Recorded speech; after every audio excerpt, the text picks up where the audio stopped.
name is Andrew Berman. I'm the Executive Director of Village Preservation. And we're here today, West 9th Street, to unveil a historic plaque memorializing James Walton, a great American muralist who lived and worked here. This is the home of Payne Whitney. I thank them so much for their gracious roles, preservationists, and neighborhood activists really have in the neighborhood and supporters of the organization. So first of all, very quickly about us, if anybody here doesn't know, Village Preservation is a membership organization founded in 1980 to document, celebrate, and preserve the architectural heritage and cultural history of the Greenwich Village in NoHo. Of course, I see some of our members here today, and I want to thank you because your support makes all the work that we do possible. I also want to thank Harry Mubbins, who's our Special Projects and East Village Director. Everything that we're doing here today possible. This is the 15th of our historic plaques that we're unveiling, and among other places they mark the former homes of Jean-Michel Basquiat, James Baldwin, Elizabeth Blackman, Frank O'Hara, Lorraine Hansberry, the Fillmore East, and the Martha Graham Dance Studio, among many other locations that are part of the rich, rich heritage of our neighborhoods. Now, 16 West 9th Street behind us, where James Walton lived, is located within the Greenwich Village Historic District, which was designated or landmarked in 1969. So this plaque unveiling is also part of our ongoing series of programs marking the 50th anniversary of the designation of the Greenwich Village Historic District, and appropriately enough, we're right across the street from one of the banners that are up around the neighborhood that also mark the 50th anniversary of the district's designation. So this house reflects a wonderful cross-section of time periods in Greenwich Village, from its beginnings as a mid-19th century Italianate row house to its alterations during the early 20th century when it was divided into apartments, to its present day as a modern single-family townhouse. Form and detail representing these various periods meld together seamlessly. You can't see it from here on this side of the street, but later across the street, and if you look at the very, very top floor above the cornice, the front room is a spectacular north-facing studio window, which was probably originally installed in service to the muralist that we're here today to create, James Walton. This was, of course, a very common thing to do in the early 20th century, to create beautiful artist studio windows on the top floor of row houses like this, so that the artists would have lots of light, so that they could produce in these big open spaces. Now about James Walton. Finn was an American muralist who studied at the École des Beaux-Arts in Paris, which was kind enough to send us some of his student records, which I assume Harry has.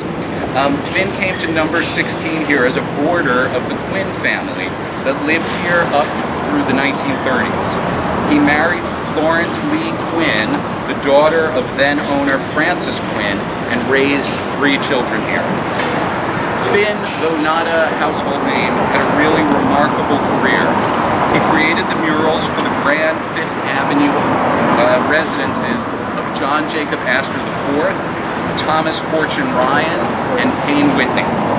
A little closer to where we're standing today, he also painted the ceiling of J.P. Morgan's study in his Madison Avenue mansion, which is now the Morgan Library and Museum, open to the public, so go see it. And we will soon be hearing from our guest speaker from the Morgan Library and Museum about his work and significance. But Finn's great talent was not only shared with barons of industry in their private homes. He also created murals for the New Amsterdam and Lyceum theaters and the landmarked Hotel Knickerbocker at 42nd Street and Broadway. But Finn's work that the public might be most familiar with is the billowing blue sky on the ceiling that hovers above the landmarked Rose Reading Room and the catalog room of the New York Public Library at 42nd Street and 5th Avenue. How many people here have seen that? It's pretty incredible, and what's amazing is that, of course, for years you really couldn't see it, so it's something that's only recently been restored and brought back to life. Finn's presence here in this house and this house itself are really a wonderful and remarkable example of the confluence of artistry, history, and preservation all in one spot. And we're really thrilled to be able to be here today to permanently commemorate it with this plaque. I want to thank the owners of the building, who are good friends of Village Preservation. Again, Nina and Rob Kaufelt. Both for their support over the years and for embracing this historic plaque project. Before we're able to place a plaque on any building, we of course need the owner's permission, and you might not think so, but it's actually very hard to get very often.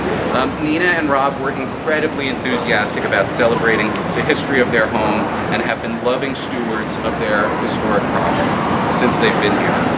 I'd like to invite Nina to come up here and say a few words. Say a few words.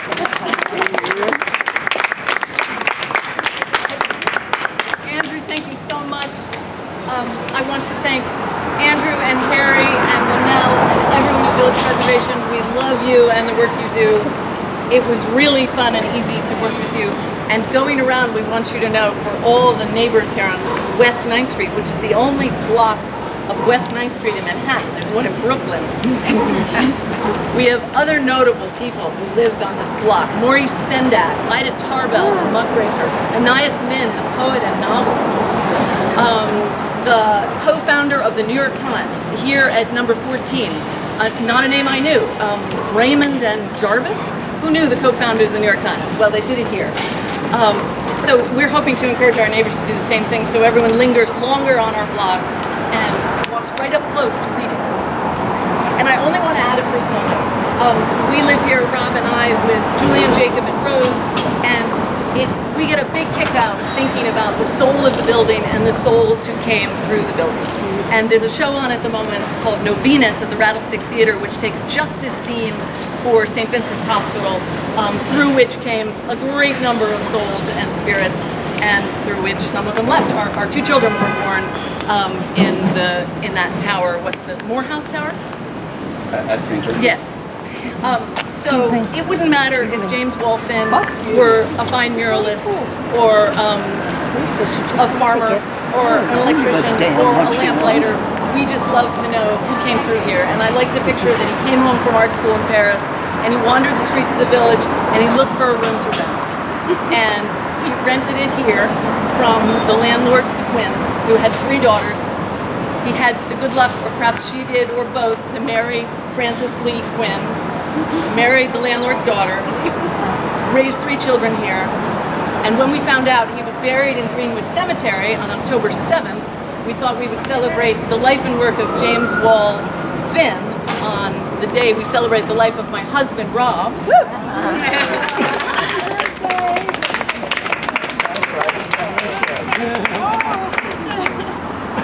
And so maybe that we all learn more about the people who lived in all the beautiful buildings and the buildings of any kind of architectural interest in our neighborhood.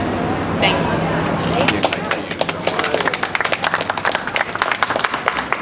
Thank you very much, Nina, and happy birthday, Rob, and all the more appropriate that we're doing this here today. So please allow me to introduce our other esteemed guest speaker, Jennifer Tonkovich.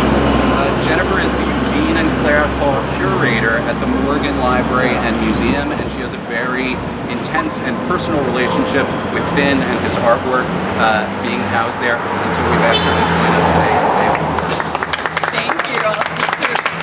I came with my remarks in a plastic sleeve in case we had an Irish mist upon us, but so far that hasn't happened, so a bit of relief there. Thank you so much. I want to also thank Harry for inviting me here to speak today. Finn is somebody who's been on my mind for a very long time, in fact. I would say about 25 years. I began work at the Morgan Library in the early 1990s while still toiling on my dissertation in art history. And many evenings and nearly every weekend between the 1990s and 2002 was spent at the New York Public Library, where I would sit in the reading room with its grim blacked out windows and its gray ceiling for so many years. But I watched over time as those ceilings were eventually transformed, first in 1998 and again in 2016 to reveal a luminous sky filled with rosy clouds. These restoration campaigns literally brought Finn's work from 1911 into the light for the tens of thousands of visitors who camp out in that grand space. As luck would have it, I was also able to oversee in 2010 the restoration of our 1906 interiors at Pierpont Morgan Library, which included the very first in over a century cleaning of the ceiling panels executed by Finn and his shop in the summer of 1905. These ceiling panels adorned the intimate bookshelf-lined office of Morgan's librarian, the extraordinary Belle de Costa Green. Unlike Harry Siddons Mowbray, the American Renaissance painter who executed the mural decoration in the rest of Morgan's library, Finn was considered a decorative painter, not a fine art painter, but a decorative painter, despite the fact that he would show paintings in the same gallery shows as Mowbray side by side. And Finn was really seeing his advantage was that he could adapt his work to the patron, the room, the situation that was required. And in the case of Morgan, he could do it on a timeline dictated by a team of contractors who were very much living in fear of their great patron. Finn's hand at the Morgan had been underappreciated for so long. His work was restricted to the librarian's office and to the ceiling of Morgan's study. These were the less public rooms. So when the bankers and heads of state and art dealers came to visit Morgan, they would walk into his rotunda and they would usually go in to his beautiful library room. Again, these two spaces adorned by Mowbray, not by Finn. In fact, it was only decades after Finn had contributed this painted distressed decoration to the ceiling of Morgan's study when Morgan felt it was too plain that he was even recognized to have worked on it. It was rumored to be a ceiling of an Italian villa that had brought here wholesale, and that legend kind of continued until a letter was found and made it very clear that in fact Finn was responsible for the painting and the aging of the painting on the ceiling. So it was such deceptive work that he did to simulate a painted Renaissance ceiling. Now, there's much that's not known about how Finn worked, so I'm particularly thrilled to see us all gathered here today in so much interest because he is a somewhat elusive character. For the ceilings in the Morgan Library, we don't know how he came about the program. We don't know how he decided which subjects to paint. We don't know if, in fact, he picked his models from villas he had seen in Italy. We know they're based on Italian models. Did he see them? Did he see them in book? Did he see them in person? We don't know if he made drawings for their execution. He certainly must have done preparatory work, but where is it?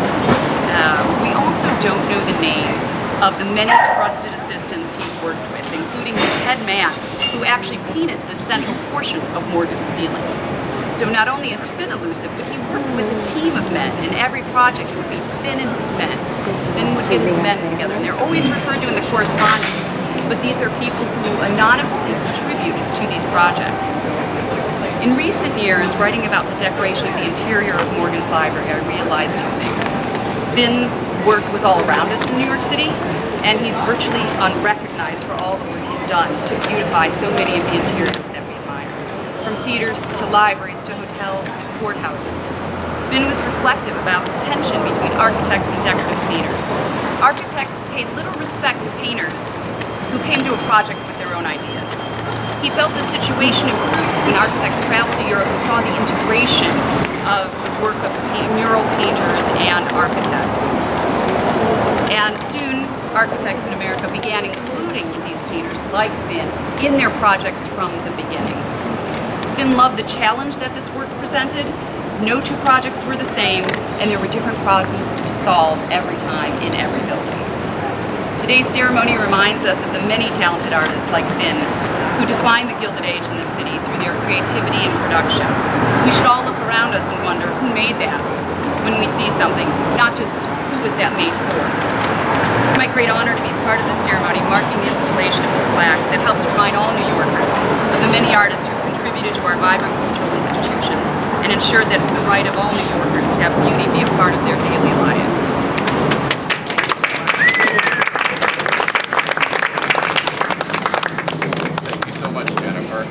I think that really puts in context Finn's work and why he's so important to honor. So thank you everybody for being here today. Now it's time for the big unveil. The moment we've all been waiting for. Jennifer, join us. Nina, Rob,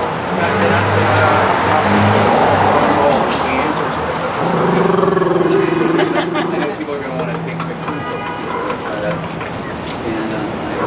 They don't call it painter's tape for nothing. I'm going to read the plaque. James Wolfman, a celebrated American muralist and decorative artist, lived here from 1900 until his death, first as a boarder and then with his wife, Florence Lee Quinn, and their 3 children.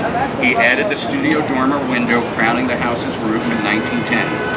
Born in New York, Finn was a graduate of the École des Beaux-Arts in Paris, a muralist for J.J. Astor, Payne Whitney, and Tiffany Studios. He also painted large, spectacular interiors to grace the Hotel Knickerbocker, the New York Public Library, and the Morgan Library. He was interred in Greenwood Cemetery on October 7th, 1913, so that's 806 years ago today. And here we are, and now everybody will know that James Wolfman lived here. Yay! Rob, can you come over? We got a shot of all you four right away.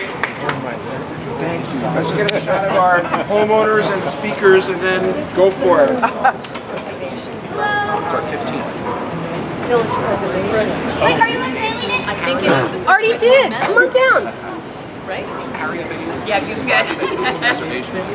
This is the first one. Yay! We're christening Village Preservation Thank with our you. entourage. 1, 2, Team up. 7.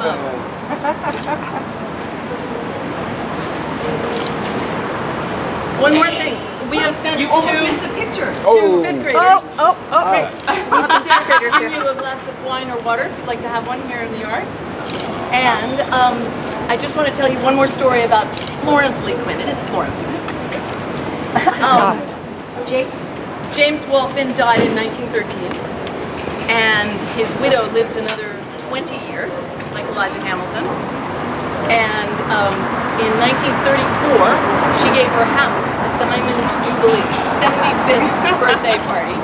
And we have a picture, thanks to the West 9th Street Block Association, which we believe is the oldest ongoing block association in New York City. We have a beautiful picture of the sketch of the party invitation, which says, the house that had a Diamond Jubilee. It's a 75th birthday or anniversary. So it's never too early and it's never too late to honor milestones in your life, whether they're buildings or trees or people. And I'm grateful to her for bringing this house all the way to 2019. And we're so grateful to you guys for hosting us today and for doing this. This is wonderful. And you're much too kind. And thank you again for doing this, especially on Rob's birthday.